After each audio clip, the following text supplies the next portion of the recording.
Hey guys, Drew James here from LearnGuitarInLondon.com playing Coldplay's Clocks. It's my first Coldplay tutorial, big fan of Coldplay and taught quite a few of their songs to students in the past. This is one that I think is one of their slightly easier songs to be able to play on the guitar. Once you've got the hang of the rhythm and you can just change a couple of chords a little bit quicker, okay? So it's good once you've got to that stage, maybe when you've been playing a couple of months. So before I go any further, this is going to be a two-part lesson, so I'm going to show you the intro as well. So I'm going to show you how to play that part as well in another part of the lesson. I'll show you how to how we can go about getting that in just a tick. Anyway, let's do the part where we can sing and do the chords and pop it all together. So first of all, the thing to get with this song is the rhythm on your right hand, okay? So there's a couple of ways of doing it, and the best way to actually sort of teach you to actually get the idea of the accents is like this. So you're just going to mute the strings, so just pop your fingers over the strings and we're going to try and do this. Now if you're getting this, then you're pressing down with your fingers, just rest them over the strings, okay? So we're going to create dead notes. Okay, so the beat is 1 and 2 and 3 and 4 and 1 and 2 and 3 and 4 and 1 and 2 and 3 and 4 and notice that I'm doing a louder beat on the 1, the and after the 2 and the 4, okay? If you can do that, that will really make it sound like the song, and it has that driving sort of, that's what the drums are driving forward and the bass, and all the music is kind of accent like that. It gives it that sort of really sort of kind of that feeling of movement, which is fantastic. So it's 1 and 2 and 3 and 4 and. So I just practiced that for a little while, just getting the hang of that and then just speeding it up. So it just goes round and round in a circle. The thing that can feel a little misleading is that when we do the accent on the 4, the 1 comes around very quickly again. So just make sure you get used to that. So 1 and 2 and 3 and 4 and 1 and 2. Okay, so I'll let you practice that. Very good. Okay. So the first chord we're going to make is a D, okay? Oh, and incidentally for this, if you want it to sound just like the record, then pop a capo on the first fret. If not, you know what, don't worry about it. It's not that far away from the original anyway. So, to start off with, we're making a D chord.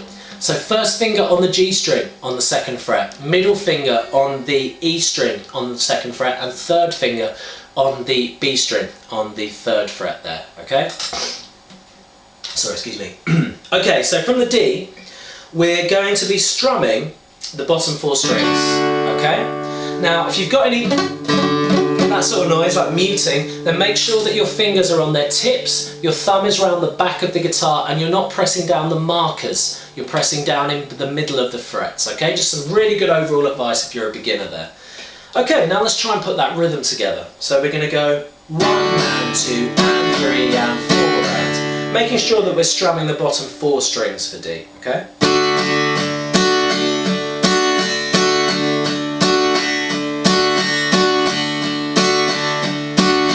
Okay, so just practice that with D.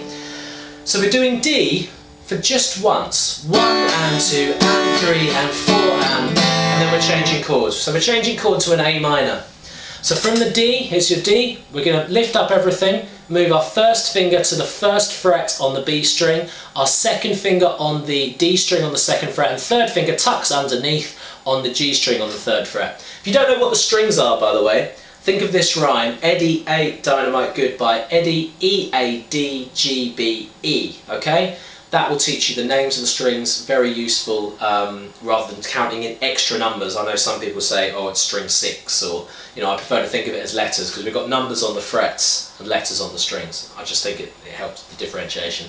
Okay, so that's your A minor. With the A minor, you strum the bottom 5 strings. Okay, so the A minor, we're holding for twice of that rhythm. Okay, so that's 1 and 2 and 3 and 4 and 1 and 2 and 3 and 4. Well, I did 4 and, but 4 and, okay? Then we're changing to an E minor. If you're a beginner, this is a really, really easy change, so it's going to work very well for you. So lift up this finger, so lift up the first finger, and move these fingers that are currently on the middle strings up. Okay, so you're on the A string on the 2nd fret and the D string on the 2nd fret with these middle fingers here. Okay, and then strum all 6 strings, and you're just holding E minor for one pass of the rhythm. 1 and 2 and 3 and 4. Okay, so let's do that round in a circle. So we've got D, A minor, A minor, E minor, back to D, A minor, A minor, E minor. And that is your verse and your chorus, the you are part and the verses as well. So that's awesome.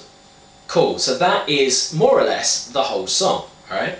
There is one other part, which is the bridge, and it's this.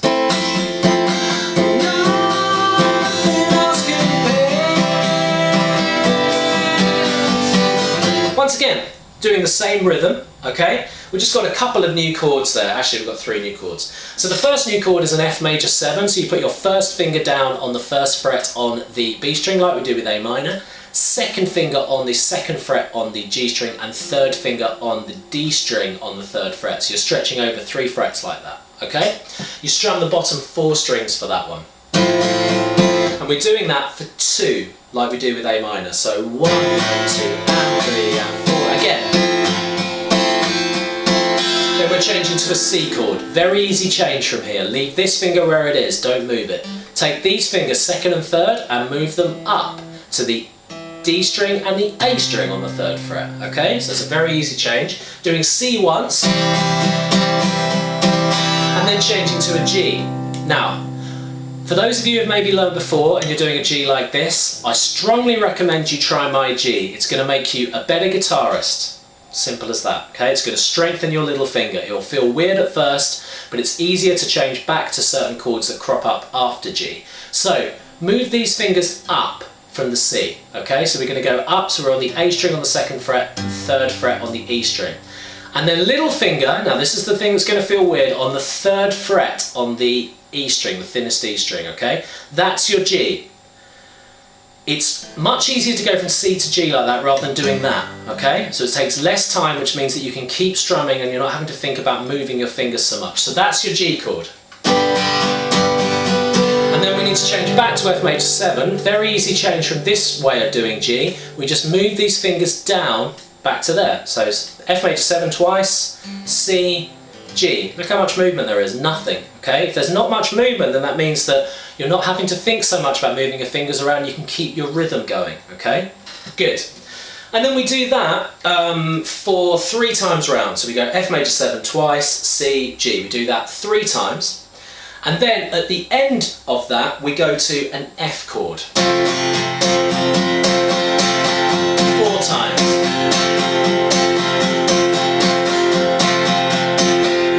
Okay, there's 2 ways of doing an F chord.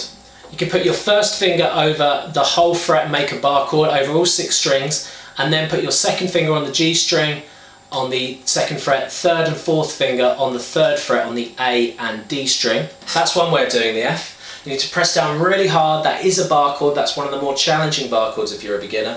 Or you can do it this way. Just press down 2 strings on the bottom string. So that's the B and E string. Pressing down, thumb around the back of the guitar, pressing hard.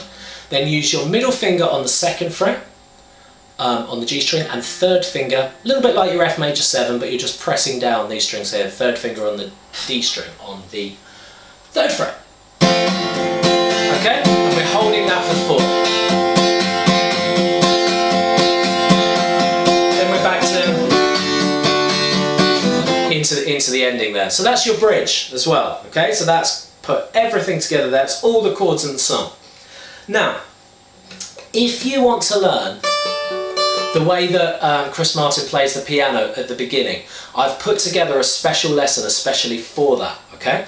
Now for you to get that lesson, to be able to watch it, it's completely free. All I ask is you go to my website and sign up to my monthly newsletter, which I just send out once a month, just saying about latest videos and basically just giving you advice that I've picked up from teaching students to get you playing the guitar faster. Simple as that. Okay, so yeah, just go there and just pop in your email address. That's all it takes, and then that will take you instantly to my student area.